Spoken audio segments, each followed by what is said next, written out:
The Canadian Radio Television Commission came into being as a result of federal government legislation enacted in 1967 and coming into force in 1968. It was the culmination of more than 30 years of wrangling amongst radio and television broadcasters, their stakeholders, and politicians, and it has since become the Canadian Radio, Television and Telecommunications Commission.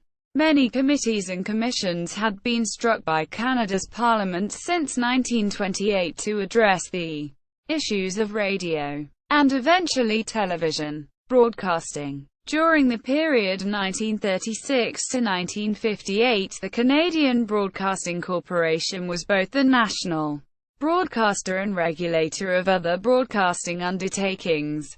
Being both a broadcaster and regulator was seen as a conflict of interest, and the Board of Broadcast Governors was created to oversee the regulatory side of the broadcasting industry. Even the BBG had problems with political gerrymandering and, eventually, in 1965, the Fowler Committee was struck to see if anything could be done to remove political clout from the regulatory process.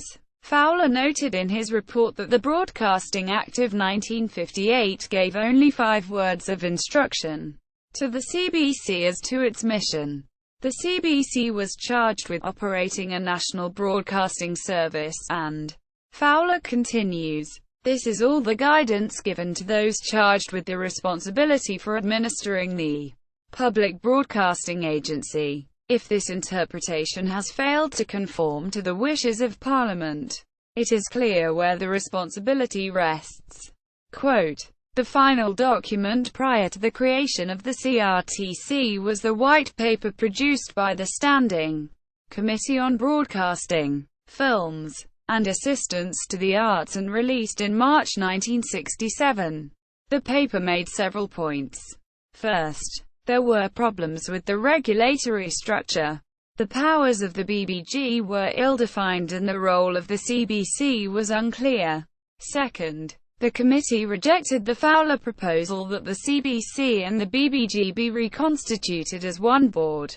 Finally, the paper made an explicit mention that the Canadian broadcasting system, comprising public and private sectors, must be regarded as a single system which should be regulated and controlled by a single, independent authority. This was in direct contradiction to the thoughts of Alphonse Ouimet, who, in particular, had been urging for years that the government give de jure recognition to the fact that Canada had a dual system of broadcasting, and also in contradiction to Dr.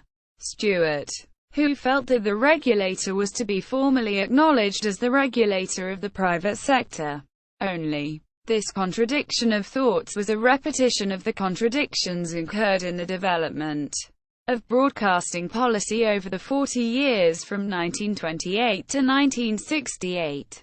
The government's first broadcast venture, the Canadian Radio Broadcasting Corporation, was created by a conservative government, dismantled by a successor Liberal government, and replaced with a much stronger and more effective operating body, the Canadian Broadcasting Corporation. The first separate regulatory body, the Board of Broadcast Governors, was created by a conservative government, dismantled by a successor Liberal government, and replaced with a much stronger and more effective regulatory body, the Canadian Radio Television Commission.